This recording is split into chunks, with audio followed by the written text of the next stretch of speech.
अच्छा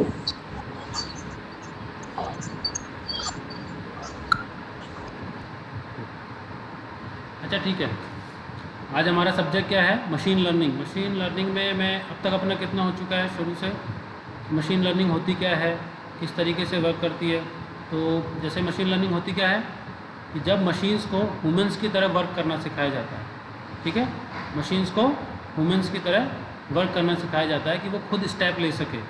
जैसे अपने टेस्ला की गाड़ी के बारे में तुमने सुना होगा, टेस्ला की जो कार्स वगैरह आती हैं ऑटो ड्राइवर वाली होती हैं, ऑटोमेटिक ड्राइव करती है, ट्रैफिक सिग्नल्स को सेंस करती है। तो उसको किस तरीके से सिखाया जाता है रन टाइम एनवायरनमेंट में, ये मशीन लर्निंग के अंदर आता है। अब जैसे कि मैं पहले बता चुका हूँ तुम्हें कि मशीन लर्निंग कितने टाइप की होती है, 3 टाइप की होती है। कौन कौन सी? सुपरवाइज्ड, अनसुपरवाइज्ड और री एनफोर्समेंट लर्निंग होती है। इसमें सबसे पहले कौन सा आता है? सुपरवाइज। सुपरवाइज में क्या होता है कि जब मशीन को ये पता हो कि आउटपुट क्या होगा, मतलब उसको सिखाया जाए, पहले उसका आउटपुट पता हो और सिखाने वाला भी हो, इसलिए उसको सुपरवाइज बोलते हैं। यानी कि उसको कोई ना कोई सुपरवाइज करने वाला होता है उसके पास में, ठीक है। तो उस सुपरवाइज लर्निंग एल्गोरिदम, जो सुपरवाइज लर्निंग होती है, उसका तुम्हें सिस्टम समझ में आएगा किस तरीके से काम करती है। अब उसको उसके अंदर एक एल्गोरिदम होती है, कौन सी? डिसीजन ट्री वाली एल्गोरिदम। वो मैं तुम्हें आज एक्सप्लेन करेंगे, आज वाले लेक्चर में डिसीजन ट्री वाली जो एल्गोरिदम है उसको एक्सप्लेन करेंगे। मैं अभी स्क्रीन शेयर कर रहा हूँ उसके लिए।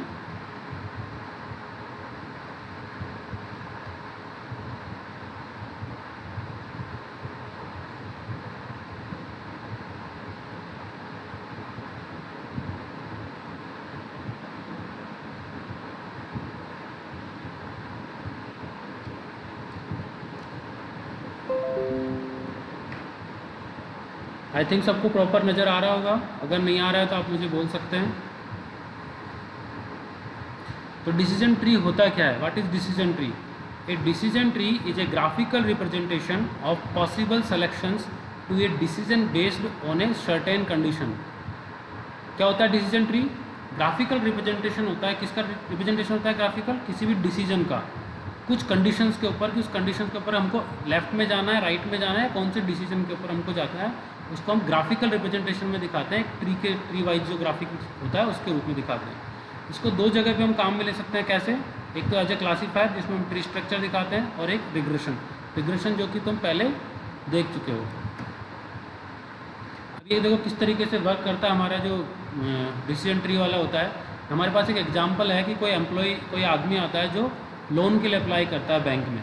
तो उससे पूछा जाता है क्वेश्चन, सबसे पहला क्वेश्चन पूछा जाता है, क्या पूछा जाएगा उससे कि तुम एम्प्लॉय हो या नहीं हो। अगर वो जवाब देता है कि नहीं मैं एम्प्लॉय नहीं हूँ, तो उससे फिर क्या पूछा जाएगा? उसका क्रेडिट स्कोर पूछा जाएगा। जैसे आजकल तुमने बहुत सारी वेबसाइट्स चलती है मार्केट में जो क्रेडिट स्कोर बता दे तुम्हारा, हो तुमसे तुम्हारे बहुत सारे क्वेश्चन पूछते हैं, उसके रेस्पेक्ट में तुम्हारा क्रेडिट स्कोर जनरेट करते हैं। तो वैसे क्रेडिट स्कोर वो तुमको दिखाना पड़ेगा। अब वो क्रेडिट स्कोर अगर तुम्हारा हाई है तो तुम्हारा लोन एक्सेप्ट हो जाएगा, अगर वो क्रेडिट स्कोर लो है तो रिजेक्ट हो जाएगा। तो यानी कि यहाँ पे हर एक स्टेज पे क्वेश्चन की तरह चल रहा है। ऐसे एम्प्लॉय से अगर फिर से पूछा जाए कि तुम एम्प्लॉय हो, अगर बोलता है यस, तो उसकी इनकम पूछी जाती है। अगर उसकी इनकम ठीक है, हाई है, तो उसको एक्सेप्ट कर लेंगे, अदरवाइज उसकी इनकम लो है तो उसके लोन को रिजेक्ट कर दिया जाएगा। तो जैसा कि तुम देख रहे हो यहाँ पे शुरू में जब एम्प्लॉय के ऊपर उससे सवाल पूछा गया, तब यस और नो में जो भी वो आंसर देगा तो लेफ्ट या राइट, यानी कि कंडीशन हमारे पास आई, यस या नो। अगर यस आती है तो हम इस तरफ जाएंगे राइट हैंड साइड में, अगर नो आता है तो हम लेफ्ट हैंड साइड में जाएंगे। वापस से यहाँ पे आके फिर से उससे सवाल पूछा गया कि इनकम, ये क्रेडिट स्कोर लो है या हाई है। अगर हाई है तो हम एक्सेप्टेंस की तरफ गए, और अगर लो है तो हम रिजेक्ट की तरफ गए, ठीक है। इसी तरीके से अगर यस वाले में जाएंगे तो उससे इनकम पूछी जाएगी। समझ में आया ये चीज़ कि किस तरीके से डिसीजन ट्री वर्क करता है। अब इसके एल्गोरिदम के ऊपर हम आते हैं कि एल्गोरिदम किस तरीके से काम करता है। एल्गोरिदम के अंदर हमको निकालना होता है इन्फॉर्मेशन गेन। सबसे पहले जो हम निकालते हैं, तो इन्फॉर्मेशन गेन का जो फॉर्मूला होता है वो होता है -p/p+n log 2 p/p+n। यहाँ पे जो p/p+n है ये क्या होता है? प्रोबेबिलिटी होती है। ये क्या होती है? प्रोबेबिलिटी होती है यहाँ पे, ठीक है। और उसमें माइनस फिर n/n+n log 2। ये जो एल्गोरिदम है इसको हम एग्जांपल के थ्रू और डिटेल में समझेंगे। उसके बाद हमें एक एंट्रोपी निकालनी होती है। एंट्रोपी जो होती है सिग्मा आई की जो वैल्यू होती है 1 से लेके n तक चलती है, ठीक है। उसके बाद फिर वापस से वही, या तो p और n दोनों आएंगे। एक बार p आता है फिर दूसरी बार n आता है, इसलिए मैंने p और n लिखा है। शायद जो पहले मैंने तुम्हें जो नोट्स जो रिटर्न में दिए थे उनमें मैंने p प्लस एन कर रखा है, ठीक है, तो देख लेना उसको। तो p और n इसमें हम काम में लेंगे। तो ये क्या क्या होते हैं, एज 4 यहाँ पे क्या है, एट्रीब्यूट, उस एट्रीब्यूट की एंट्रोपी, जिस भी किसी एट्रीब्यूट की हम एंट्रोपी निकाल रहे हैं वो इसके अंदर आएगा। दूसरा आता है प्रोबेबिलिटी, और तीसरा उसके अंदर है ये I4 है, इन्फॉर्मेशन गेन। फाइनली हमको क्या निकालना होता है, गेन निकालना होता है, IG। और गेन कैसे निकलता है हमारा, IG माइनस एंट्रोपी, ठीक है, IG माइनस एंट्रोपी से हमारा गेन निकल के आएगा। तो जिस भी एट्रीब्यूट का जो हम गेन निकाल के आते हैं, अगर गेन जिसका ज़्यादा होता है तो वो रूट बनता है। ये एल्गोरिदम काम क्या आती है, this algorithm use to decide that who is going to become the root node among the all attributes in the decision tree. Decision tree के अंदर जो बहुत सारे जो नोड्स होंगे, जो लेफ्ट हैंड साइड में होंगे, राइट हैंड साइड में होंगे, उनमें से रूट किसको बनना है ये एल्गोरिदम डिसाइड करेगी। और कैसे डिसाइड करेगी, जिसका गेन सबसे ज़्यादा आएगा वो कौन बनेगा, रूट बनेगा, ठीक है। हम एक एग्जांपल लेते हैं इसको समझने के लिए एल्गोरिदम को। ये हमारे पास गिवन डेटा सेट है, यहाँ पे 4 हमारे पास कॉलम्स हैं। कौन कौन से हैं, एक तो एज है, दूसरा हमारे पास कंपटीशन है, तीसरा हमारे पास टाइप है, और चौथा हमारे पास प्रॉफिट है। अगर किसी को समझ में नहीं आ रहा हो अपना स्पीकर ऑन करके और मुझसे बीच में इंटरप्ट करके पूछ सकता है, ठीक है। तो 4 हमारे पास यहाँ पे जो कॉलम्स वगैरह हैं, जो डेटा सेट है उसके अंदर है। तो एज यहाँ पे 10-10 के हमारे पास डेटा सेट है। यहाँ पे जैसे आप देख सकते हो कि ओल्ड वाला है वो 3 बार ओल्ड है, फिर इसमें 4 बार मिड है, और उसके बाद न्यू है, यानी कि ओल्ड एज, मिड एज और न्यू एज। कंपटीशन उसके लिए है, ओल्ड के यहाँ पे नो है 2 बार, फिर से यस है, इस तरीके से यहाँ पे, यानी कि चारों में 10-10-10 है, ठीक है। तो प्रॉफिट डाउन और अप जो भी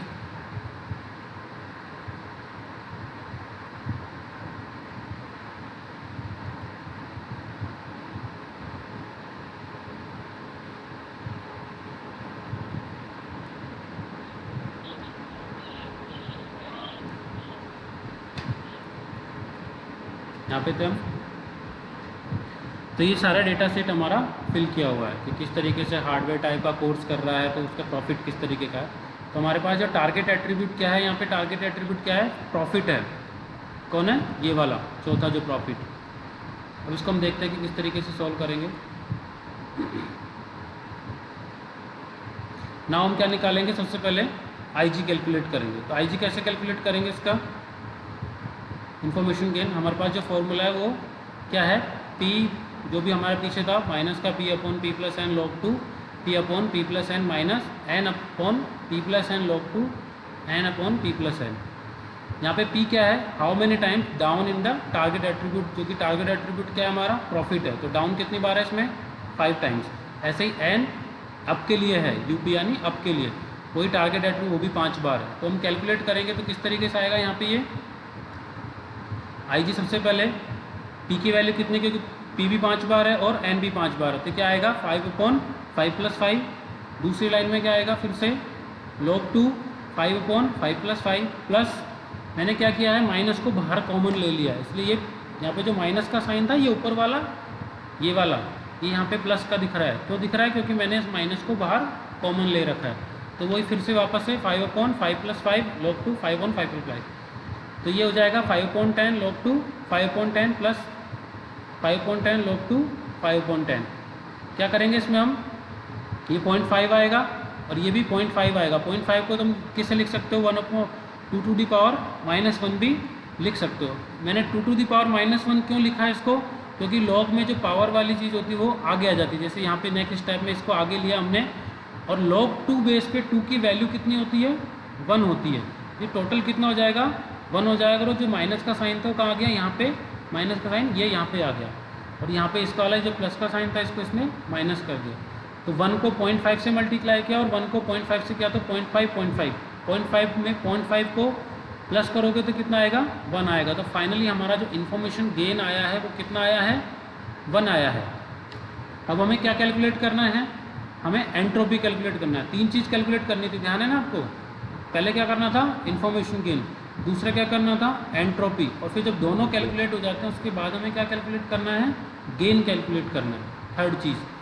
तो हम अब क्या कैलकुलेट करेंगे, एंट्रोपी। जो एंट्रोपी किसके लिए कैलकुलेट होगी, हर एक एट्रीब्यूट के लिए कैलकुलेट होगी। क्योंकि एंट्रोपी में ई ब्रैकेट में क्या लिखा था, ए, क्या लिखा होता है उसमें, ए फॉर एट्रीब्यूट, तो सारे एट्रीब्यूट्स के लिए कैलकुलेट करना पड़ेगा। तो क्या करेंगे एंट्रोपी के लिए, for this first we calculate information then probability. To calculate information we make table for this. For first attribute age के लिए हम टेबल कैसे बनाएंगे, कौन कौन से एट्रीब्यूट है एज के अंदर, या एक तो ओल्ड था, एक मिड था और एक न्यू था, ठीक है।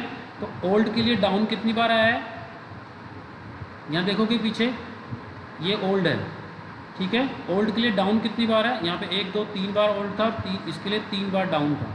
ऐसे मिड कितनी बार है, 4 बार मिड यहाँ पे, ठीक है। तो मिड के लिए 2 बार तो कौन है, डाउन है, और 2 बार कौन है, अप है। इसी तरीके से फिर से न्यू है, न्यू के लिए कितनी बार डाउन है, डाउन तो है ही नहीं, एक भी बार नहीं है, 0 है, और अब कितनी बार है, 3 बार है।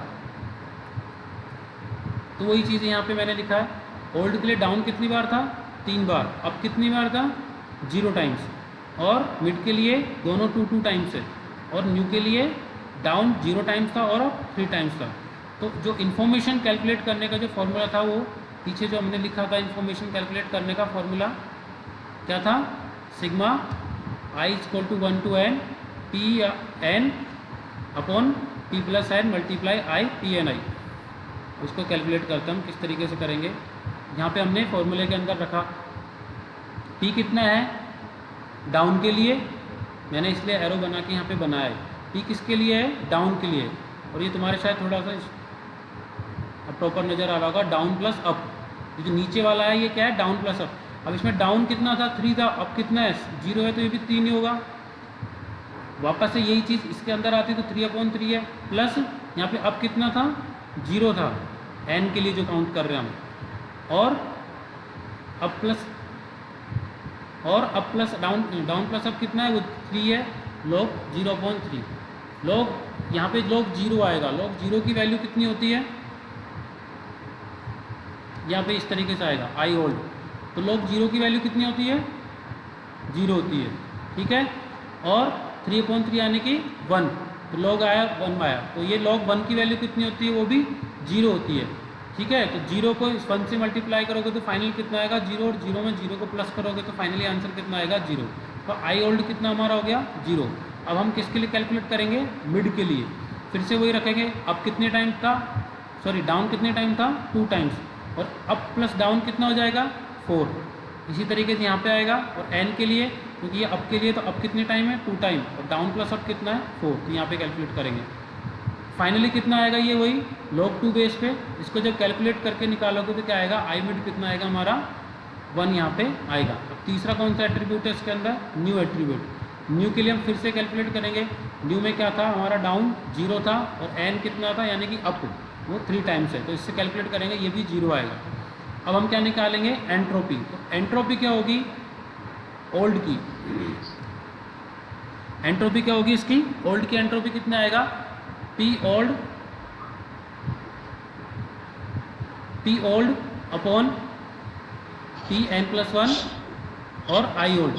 अब मुझे बताओ कि पी ओल्ड, ये जो 3/10 है किस तरीके से आया, 3/10 इस तरीके से आया। इसमें देखोगे तुम कितनी बार है ओल्ड, कितनी बार है, 3 बार है यहाँ पे ओल्ड, ठीक है। और टोटल कितने हैं ये, 10 टाइम्स हैं, एंट्रीज कितनी है, 10 है, तो 10 में से कितनी बार आया ओल्ड, 3 टाइम्स आया। तो इसलिए हमने क्या किया, यहाँ पे इसको क्या लिखा है,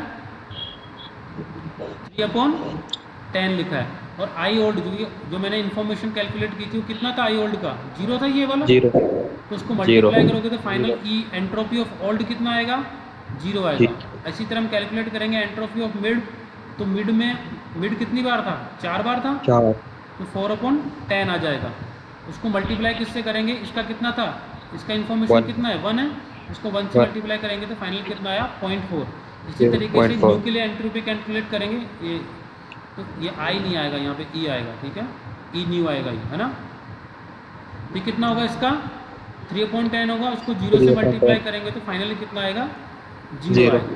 सो हमारा फाइनली एंट्रोपी ऑफ एज कितना होगा, इन तीनों का जो टोटल होगा वो, तो 0 + 0.4 + 4 कितना आएगा, 4 हमारा फाइनली एंट्रोपी ऑफ एज आया। इसका आया जो हमारा एट्रीब्यूट था, पहला एट्रीब्यूट कौन है, एज, इसके एंट्रोपी कितनी आई, 0.4 आई।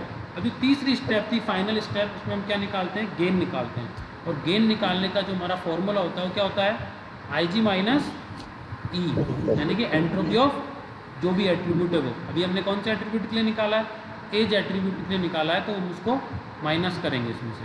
तो 1 माइनस आई जी हमारा कितना आया था, इन्फॉर्मेशन गेन हम पहले निकाल चुके हैं, 1 आया था, तो 1 माइनस 0.4, तो फाइनली कितना आया हमारा 0.6 आया। ये किसका आया हमारा 0.6 गेन, एज वाले एट्रीब्यूट्स का। इसी तरीके से हमें कौन कौन से एट्रीब्यूट्स के कैलकुलेट करना पड़ेगा, कंपटीशन के लिए करना पड़ेगा और टाइप के लिए करना पड़ेगा। इसके लिए नहीं करेंगे क्योंकि ये तो हमारा टारगेट एट्रीब्यूट है।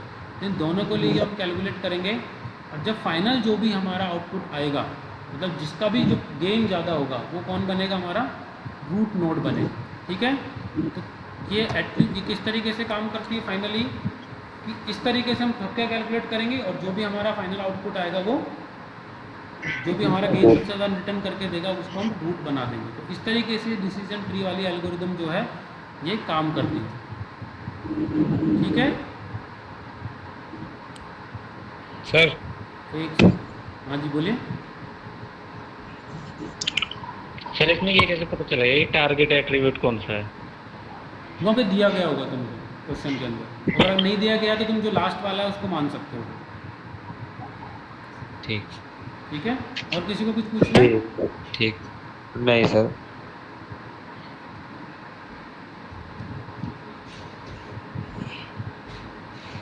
ठीक है, तो फिर आज का टॉपिक यहीं ख़त्म करते हैं।